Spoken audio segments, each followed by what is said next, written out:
Okay, so in this video, I'm looking at the periodic table, the organization of the elements. If I think about a compound that's new to me and I know very little about, I think about the elements that form it. I look for their positions in the periodic table. And using those positions, I look for trends, patterns that I'm aware of, and I can then predict the properties of something new. There are so many chemical compounds. If I asked an IB student at the end of the course, write down or tell me the names of all the compounds you can think of, they'd refuse to do it. At least I hope they would, because there are more compounds than they could name in a lifetime. We have to be able to establish trends and patterns to make sense of the huge amount of information that is there. Now I begin.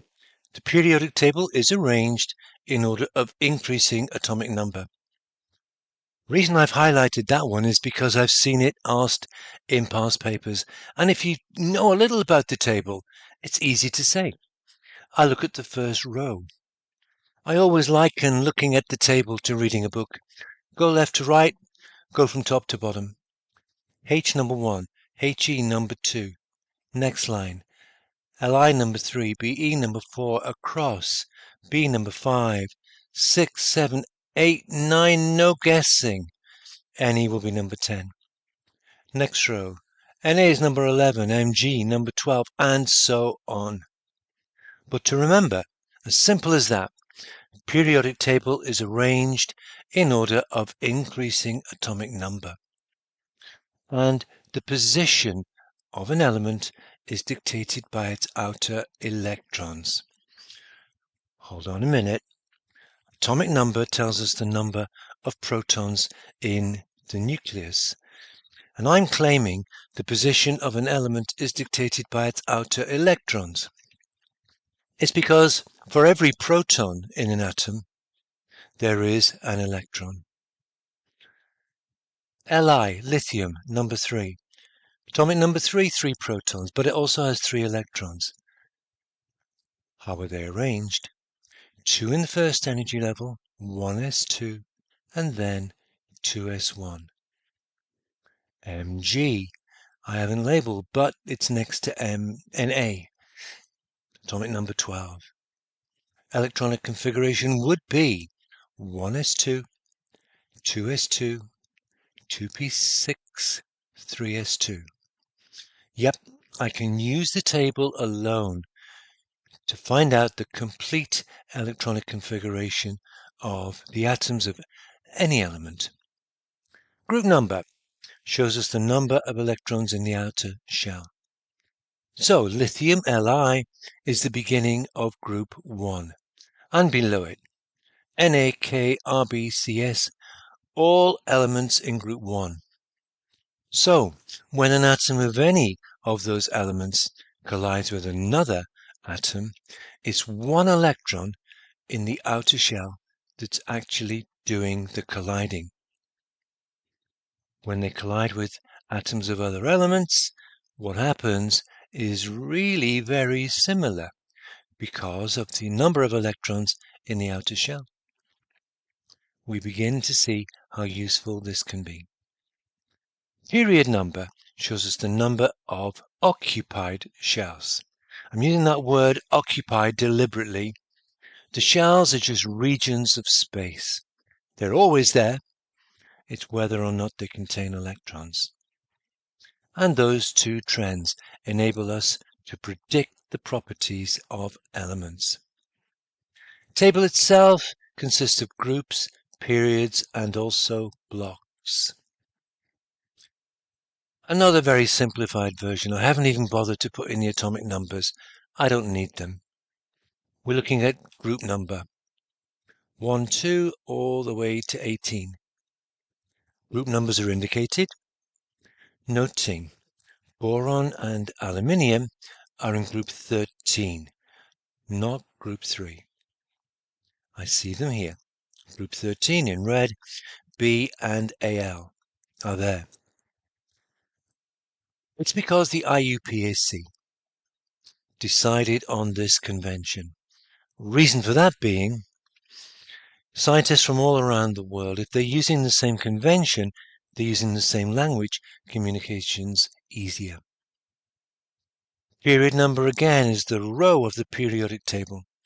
It shows how many orbitals contain electrons. So, hydrogen and helium, not drawn in this version of the table, are in the first period. I didn't include them because they're not considered to be in a group. Elements from lithium to neon, Li to Ne, are in the second period. From Na sodium to Ar, argon, are in the third period. Blocks of the table. The block an element belongs to gives us the type of suborbital of the outer electrons. So, sodium is an s-block element. There's the electronic configuration, but the outer shell electrons 3s1. Third period, that's the 3. S for outer electrons, and only one of them, so group 1. Mg next to it would be 3s2. Fluorine in green, p-block element. Figuring out its electronic configuration leads me to 3p5. It's in the third period. Fifth one along in the p block, I get the outer electronic configuration, and vanadium, a d block element. Let me go through the whole of vanadium. You can look at the electronic configuration as I go if you wish. 1s2, 2s2, 2p6, 3s2, 3p6, 4s2, 3d3. And I get the outer electronic configuration of vanadium. Outer electrons are in the d suborbitals. There are 3 of them, and it's in the third period. Barium is in the 6th period and is in group 2. Okay, looking down, yep, 6th row, group 2, second one across. 6th period tells us that its outer electrons are in the 6th main energy level. Group 2 tells us that it has 2 s electrons in the outside shell. It's those 2 s electrons in the outside shell that puts barium as an s-block element. And rather than write out the whole electronic configuration, I can use the previous inert gas, Xe, xenon. That covers 1s2, 2s2, 2p6, 3s2, etc. All the way. All the inner shells are full, and then when I move on to barium, I also get 6s2. Selenium is in the 4th period and is in group 16. I find it here. 4th row across, group 16. 4th period tells us that it has its electronic configuration, the outer electrons in the electronic configuration, in the 4th main energy level. Group 16 tells us its electronic configuration is, well, that of argon as the previous inert gas, followed by 4s2, 3d10, 4p4. Now, I said 4s2, 3d10. I've actually written 3d10, 4s2 the other way around. That's because either is correct. 4s subshell is filled before the 3d. It's also lost first 2. You can write the 3d and the 4s in either order, provided they're both full. Outermost electrons are the 4p electrons when it comes to Se, placing it in the p block. Metals, metalloids, and nonmetals. Atoms of metals lose electrons in a reaction. Elements in groups 1 and 2 are all metals. Atoms get bigger as we descend a group. their outer electrons become further from the nucleus and so are less attracted to the nucleus. Elements lower down a group are more metallic. They lose their outer electrons more easily. Also, the presence of full inner shells reduces the effective nuclear charge. What that really means is, between the outer electrons and the positive nucleus which is holding them in place, there are other filled shells of negative electrons that would give some repulsion. The effective nuclear charge is reduced, and electrons are lost more easily. In group 14, non-metallic carbon is at the top, and the metals tin and lead at the bottom. Elements between top and bottom can be metalloids, as they show some properties of metals and some properties of non-metals. And that trend again is repeated in groups 15 and 16. But as they have more outer electrons to lose, we have to go further down the group before we encounter metals. Lanthanoids and actinoids are also classified as metals, elements that we very rarely talk about. Atoms of a non-metal gain electrons when it reacts.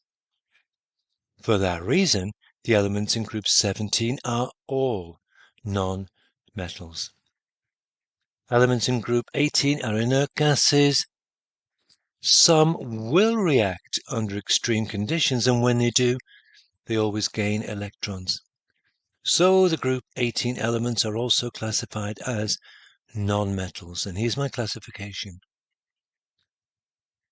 Shaded in blue, the non-metals, rather few of them compared with the metals shaded in yellow.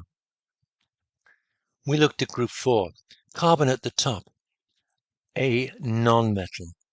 Its atoms only gain electrons when it reacts. In yellow, the metals. At the bottom of group 4, Sn for tin, Pb for lead, true metals.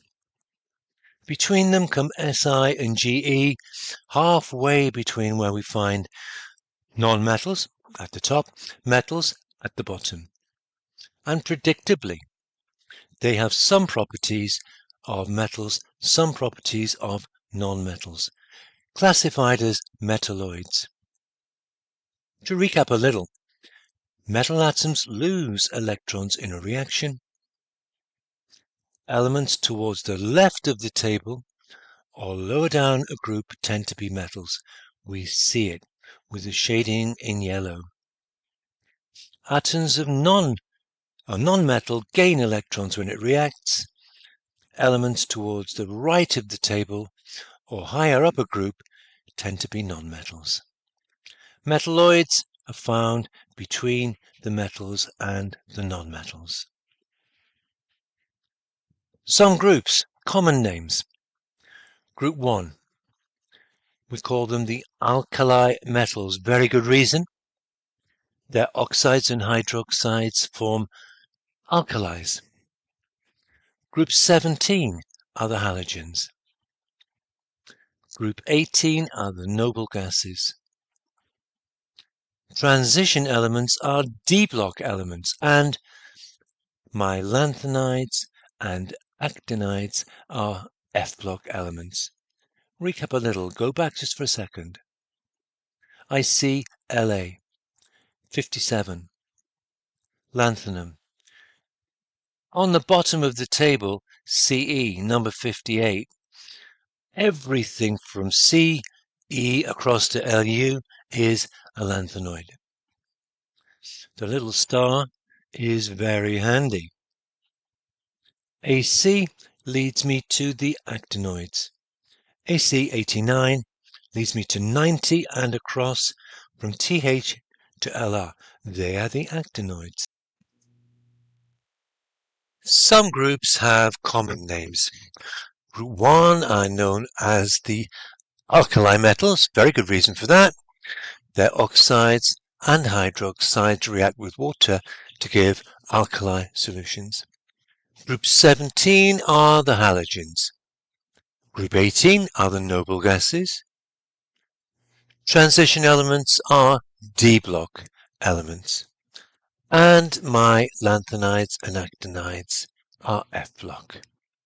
Now, we can deduce the electronic configuration of an atom from the element's position in the periodic table and vice versa. So, arsenic, atomic number 33. Let's consider the position of arsenic in the periodic table. Here we go, AS. In the fourth period, in the P block, third along in the P block. So electronic configuration 1s2, 2s2, 2p6, 3s2, 3p6, 4s2, 3d10, 4p3. And if I think about that, what makes it easier to do this kind of problem? 1s2, 2s2, 2p6. That's 10 electrons. I'm counting. 3s2, 3p6, 4s2. That's another 10 electrons. How convenient. That's 20, and you know what? 3d10, that gives me 30. If I'm looking at atomic number 33, I need 3 more for the 4p3. And that will give me the full electronic configuration of arsenic, straight from the atomic number. Given the electronic configuration, 4s2, 3d5, I will be looking at the element that's fifth along in the 3D. Check. 3D starting with Sc, scandium, 1, 2, 3, 4, 5, Mn. Couple of quick questions to finish with. First one, and again, I've seen this kind of thing on past papers. Which is a lanthanide? 4 symbols. I would not know where to go unless I know that. In my table, number 57, LA, with a little star beside it, takes me down to the first row of the F block elements. My element will be in there somewhere. Now I've labeled PR, the first one along.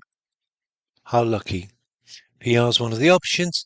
That is C. Now, of course, if you were given that question, which is a lanthanide, you look at that row, you pick any of them in there, that's a lanthanide. Given, or rather, give the number of the group of the periodic table that contains carbon and silicon. If I go right back, here's my group number, here's C, here's Si, and my group number is 14. A lot of people would say 4 and be wrong.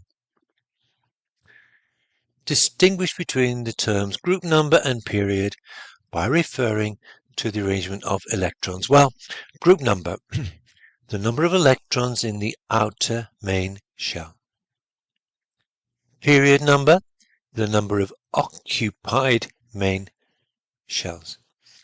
And if I'm looking for the period numbers of carbon and silicon, first row is H and He. Carbon is in the second row, second period.